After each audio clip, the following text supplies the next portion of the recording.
The Open Mic Broadcast Network would like to take this time to recognize its sponsors and underwriters: Attorney Lee Van Richardson, Brazos Valley Schools Credit Union, Prairie View Athletic Club, Temple of Refuge Ministries, Reflections Paint and Body Shop, Helping Hands Lawn Service, Diva Skin Conditioner, Purple Drip Daiquiri and Grill. For more information on how you can become an underwriter or a sponsor here at the Open Mic Broadcast Network, our number to call is 832-213-8824. Serving the community through faith and athletics. The Open Mic Broadcast Network, Prairie View, Texas.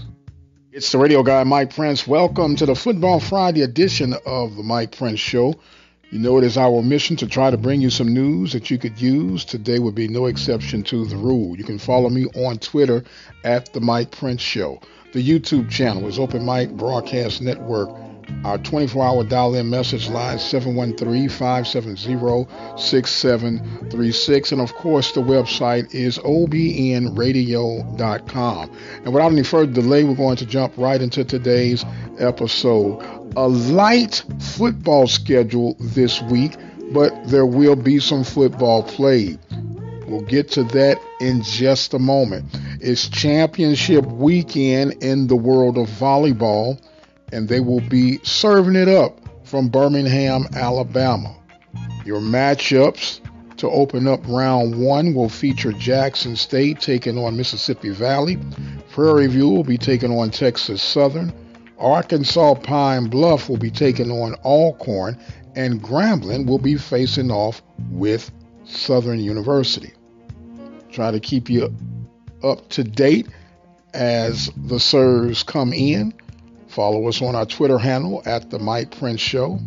Baseball this weekend will be featuring University of Arkansas at Pine Bluff taking on Southern University in Frisco, Texas. Alcorn will get together with Alabama State. Alabama A&M will take on Jackson State. And, of course, Mississippi Valley and Texas Southern has the weekend off. And as we mentioned about Pine Bluff and Southern doing battle in Frisco, Prairie View is also scheduled to do battle against Grambling this weekend in Frisco. But due to the COVID-19 challenges, that series has been postponed. As we mentioned, we are in the middle of SWAC volleyball tournament action in Birmingham, and we want to take the time to recognize the volleyball players of the year throughout the Southwestern Athletic Conference as they made the announcements on Thursday. Congratulations to Miss Zion Smith of Pine Bluff at Arkansas. She was named Player of the Year. Her teammate Haley Gomez was named Blocker of the Year. Grambling State's Jada Taylor was named as Libero of the Year. Southern University's Princess Starks was named as Setter of the Year. Alcorn's Mackenzie Young Mullins, she was named as Newcomer of the Year. And Jackson State's Alexis William was named as Freshman of the Year. So congratulations to the young ladies for achieving excellence on the court amongst their peers and SIDs throughout the conference. It's an extremely light order on the gridiron this weekend. We'll start off with our Sooner Athletics Conference coverage from the NAIA. The Sagu Lions, also known as the Southwestern Assembly of God's Lions, will be taking on Arizona Christian for the battle of top seed in the Sooner Athletic Conference, coming off of their bye week, just as the Langston Lions will be taking on Lyon College as they try to rebound after their 3-week layoff from spring football. On the Southwestern Athletic Conference side of things, there's only one game on the ticket this weekend, and that is going to feature University of Arkansas at Pine Bluff taking on Alabama State University. Two extremely hot teams, both of them coming off of huge wins as they try to position themselves for supremacy of the spring football season, which is going to lead me to my commentary of the week. Now, Before I get into what I'm going to have to say today, let me set the record straight. I love the Southwestern Athletic Conference. I am a product of the Southwestern Athletic Conference. In fact, I've been a product of this conference since 1988. So I am very well vested in this conference, and I want the best for all institutions that make up this conference. I am a survivor of the 0-88 drought at Prairie View, and I am still a proud producing Panther of Prairie View A&M University, and will remain so till I have breathed the last breath in my body. I respect all that make up this conference. I might not agree with all that make up this conference, but I still have a degree of respect because that's how much this conference means to me. This conference literally saved my life. Prairie View saved my life, which is why I am passionate to try to bring you some information, some tidbit each and every day through this platform and the other platforms that make up our network. With all that being said, I am disappointed that ESPN has not taken advantage of a golden opportunity that was laying right there in front of them for them to take this thing to the next level and, from my vantage point, drastically improve the relationships between ESPN and the Southwestern Athletic Conference. We know that the big splash hire to the conference was Deion Sanders taking over as head football coach at Jackson State University. Bravo. And from day one, people have echoed on how the conference will benefit with the addition of Deion Sanders being head football coach at Jackson State, which is one of those cases where it's the glass half empty, half full. We'll explain that in a little bit more detail in just a moment.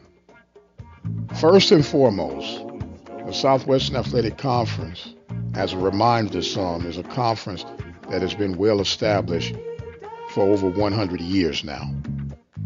The Southwestern Athletic Conference has produced, pound for pound, some of the top tier NFL Hall of Famers, period. The Southwestern Athletic Conference is an established legacy, whether people want to accept it or acknowledge it. So the proof is already laid out. It's there. The Southwestern Athletic Conference has been a trailblazer. It has provided opportunities for people who would have no other options of getting opportunities. In the said case of Brother Deion Sanders. Now, for the record, Deion Sanders is who Deion Sanders has been and who he shall continue to be.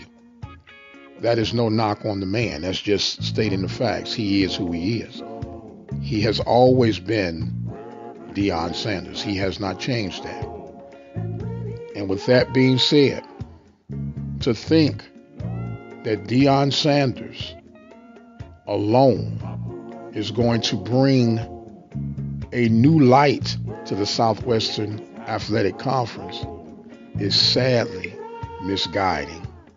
Jackson State University has always been a proud university, a proud alumni base, and if I might add, a boastful alumni base. The proof was already in there with the success that the program has had. Now, of course, the past few years, there has been a struggle from the university. Some would even dub it as the Comedy curse. That's for another topic. And there was a need for some excitement to be added in the lifeline of Jackson State University. i.e. enters Deion Sanders. Well-known public figure, Hall of Famer, and everyone knows that Deion loved him some Deion. Once again, that's his personality. That has never changed. I'm saying all this to make a point. Some have chosen to say that people are hating on Jackson State because of the Deion phenomenon. And trust me when I tell you, not by any stretch of the imagination, at least from the Open Mic Broadcast Network. I have supported JSU and will continue to support JSU because they help make up my beloved Southwestern Athletic Conference. Just like I support Mississippi Valley, Alcorn, Grambling, Southern University, Texas Southern University, University of Arkansas at Pine Bluff, soon to be Bethune-Cookman, and Florida A&M University. And need I say any more about my beloved Prairie View A&M University? And I have always tried to beat the drum, at least from this end, to speak and stand for what I know to be right. And one thing that I have learned over my journey's time is that standing for what's right is not what's always popular, and people don't want to always hear it, but it must be said and it must be carried out by someone on any given opportunity. And I would be remiss as a broadcast journalist, I would be remiss as a SWAC product, I would be remiss as a man if I do not say what I need to say today. We know and we understand that it's all about moving the needle, whether it's on a national platform, a regional platform, or a local platform. The needle has got to move. That is a given.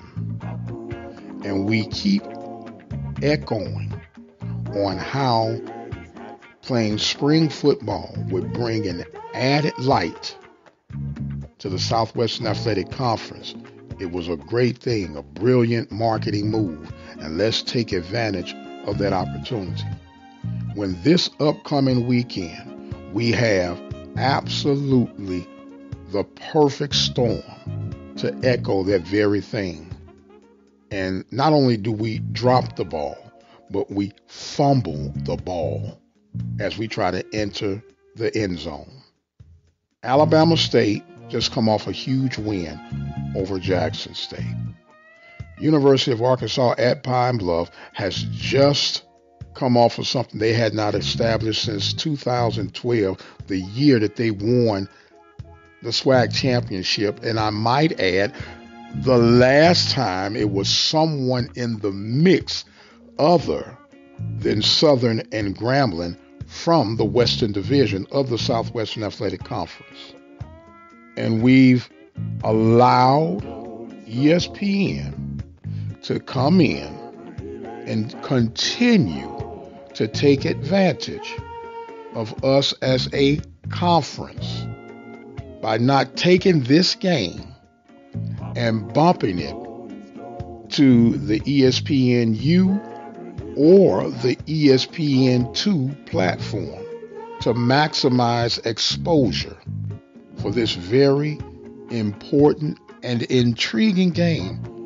And might I add again, the only game on the ticket for the Southwestern Athletic Conference. Now, what went on behind the veil, I don't know. I was not privileged to be there. But I do know that the facts are this. The proposed flexing of games from one platform to the other was really brought to light during the Jackson State Grambling State matchup.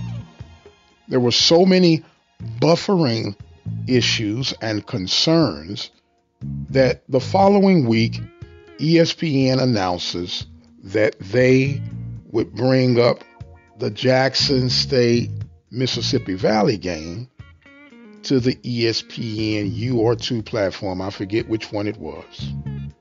They have been selling us the lure and the advantage of being on ESPN 3. I've questioned it from day one, knowing what I know about streaming, knowing what I know about video and audio. And the question that I asked was, why would we settle for playing on ESPN 3 when we have the SWAC digital network? They are the same avenues that uses the same components that gives you the same results, and might I add, challenges that would come from live streaming. But we were conditioned and, might I add, manipulated by the powers that be that make up ESPN to believe that the SWAC digital network less than ESPN 3. And they are the absolute same thing, no matter how you want to look at it. And here's even more proof to the pudding.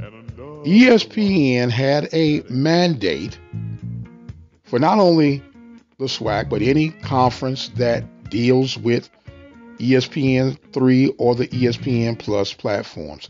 Here are the specs. Here are the equipment needs. Here are the speed needs for you to produce content for our platform. So the blueprint is already out there. And the prices could range from as little as $5,000 of production to $25,000 of production, depending on the avenue you choose to go down. But when the buffering created a problem for Jackson State Grambling game, it was not that big of an issue for the fan base and whoever made up the viewership that it was on the ESPN platform. When the same challenges come up through the SWAC digital network platform, all of a sudden it's because we have an inferior product. We're not doing it right. And that is a fallacy, an absolute fallacy. I will say it again. The challenge of live streaming has nothing to do with the specs that are being provided by ESPN or the SWAC digital network. It has to deal with internet infrastructure throughout the country. We've done a report, it's been probably 2 or 3 years now, that has proven with data. We've shared this data with people on the East Coast, the West Coast, and it's been confirmed. The strongest internet streaming base that makes up the Southwestern Athletic Conference is based out of Texas. And Texas is number 36 out of 50 states that is considered to have superior internet connection. And that primarily is based upon the fact that Texas Southern is located in Houston, Texas. When you look at the footprint that makes up the Southwestern Athletic Conference, Pine Bluff, Arkansas, Lorman, Mississippi, Prairie View, Texas, Baton Rouge, Louisiana, Itta Bena, Mississippi, Jackson, Mississippi. These are rural areas, and the necessary infrastructure needed is not there yet. Yes, they're promoting 5G, but 5G is in your major cities for the most part. And in particular, on the East and West Coast is where the greatest urgency was placed on making sure you had these systems in place. So I said all that to say this. People are looking at the Deion Sanders hire to Jackson State as the second coming to the Messiah, which is a lot of weight to put on one man's shoulder. And Deion, being who Deion is, it's like, bring it on. And ESPN, in the position that ESPN has been in, regardless of who signed up the deal and who committed us to the deal, it's a deal that they have taken advantage of us from its inception. And there is no rhyme or reason that you could have me think otherwise, that the Southwestern Athletic Conference is not worth at least 1% of what ESPN is offering to the SEC, but I won't even get into that right now. And it's to the point to where we are allowing the cause and effect of ESPN and Deion Sanders to literally dictate the flow of the Southwestern Athletic Conference. Once again, I'm not privileged to all of the backdoor deals that are being made and discussed, but I do understand this business. I've been operating in this business for over 30 years now. I understand how the parts move and how they should be moving. And if you want to believe that ESPN is concerned about the total well-being of the Southwestern Athletic Conference, you are entitled to believe that, just like I'm entitled to believe otherwise. It is an absolute joke. And once again, I can't blame Deion Sanders. ESPN wants to maximize and capitalize their best interests as possible. Let's cover Jackson State. You know, you got Coach Sanders over there, and it ought to be a good draw. And I understand that. And to those who say, well, with Deion coming to Jackson State, it's going to bring light toward the Southwestern Athletic Conference. What light has it brought that wasn't already there? When I hear comments that our expectations are different than those with HBCU expectations, I really would like an explanation on what expectations that you bring that were not being brought by others who are already in the HBCU fold. How do we, as an HBCU product, regardless of your institution, not take an exception to that comment? How is it that we continuously allow people to manipulate and abuse us, and we think it's okay? If I were to try to draw comparisons, you might think this sounds extreme. What we're experiencing right now from Deion Sanders and ESPN, it's no different than a person dealing with domestic violence. Wait a minute, Mike, what do you mean? That's way extreme. But here's the problem that we have, is that we don't really understand the true levels of domestic violence. We think that domestic violence only has to deal with one putting their hands on someone or forcing others in positions that they don't really want to be in. But it's the same thing when you break it down. Domestic violence falls under controlling your financial rise and fall. Domestic violence falls under the emotional and psychological challenges that one must deal with. It's also a subliminal message to the one being controlled that don't nobody else want you. So you might as well deal with what you got to deal with. We shall overcome. And it is a true disappointment that in the 21st century, we are still having to deal with the theories and the psychological hurdles that your ice is colder than my ice. And when the dust settles, ice is ice. Until we take ownership, I'm not just talking lip service and smack talking and pounding yourself in the chest. Until you put your dollar to the table, put your money where your mouth is, we will continue to be abused and think that it's all right. We have allowed the ESPN platform to splinter us. Wait a minute, Mike, what are you talking about? ESPN does not know much about the legacy of the HBCU story other than what we give them.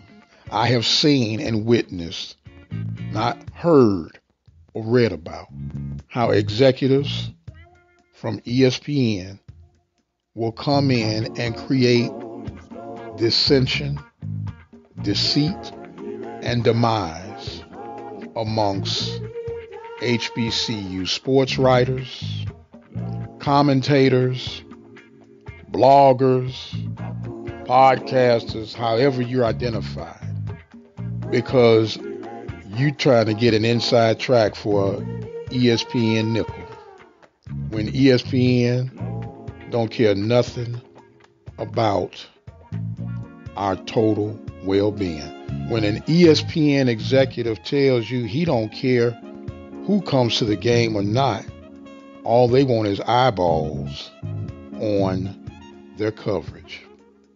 That's a red flag right there. But when one speaks out about this thing, why you gotta rock the boat, why you gotta be negative, why you gotta be this, and that's not being negative. It's not rocking the boat. In fact, sometimes the boat needs to be turned completely over. But it's about bringing awareness. If someone was abusing your mother, when you come to her honor and defense? If someone was abusing your sister, would you come to their honor and defense? If someone was abusing your spouse, would you not come to their honor and defense? If someone were abusing your children or family members, would you not come to their defense?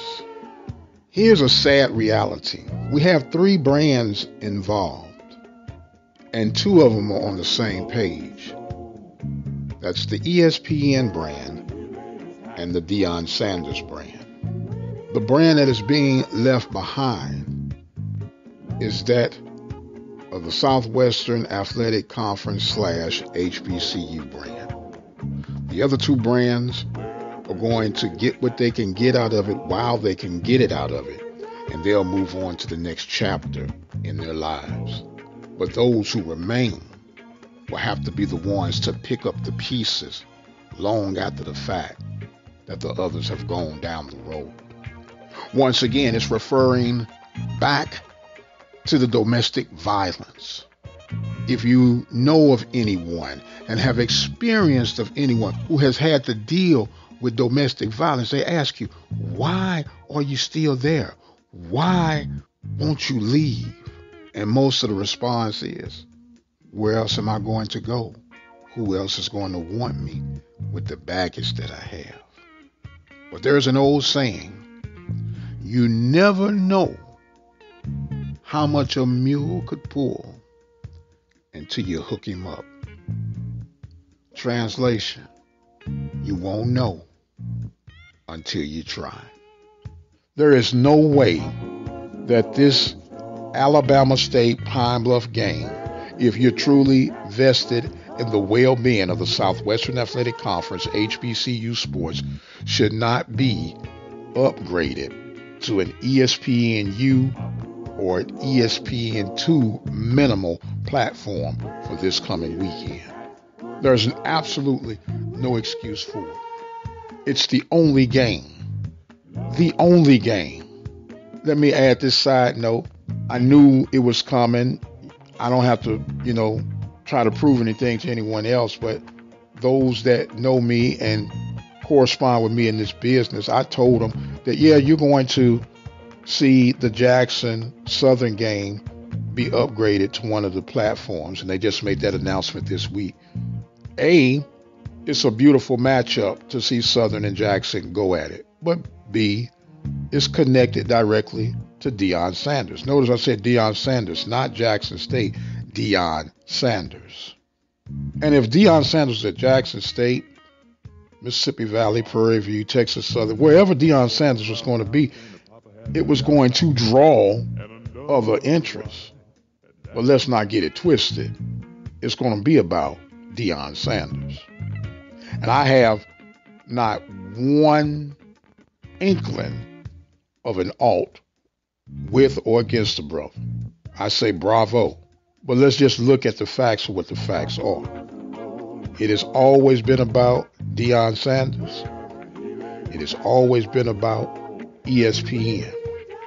And it appears that the expendable pawn in this case is the Southwestern Athletic Conference. I've been on the record and I'll continue to be on the record that the Southwestern Athletic Conference is a conference that on the bare minimum, the conference should be receiving at least $6 to $10 million in its TV distribution. Minimal.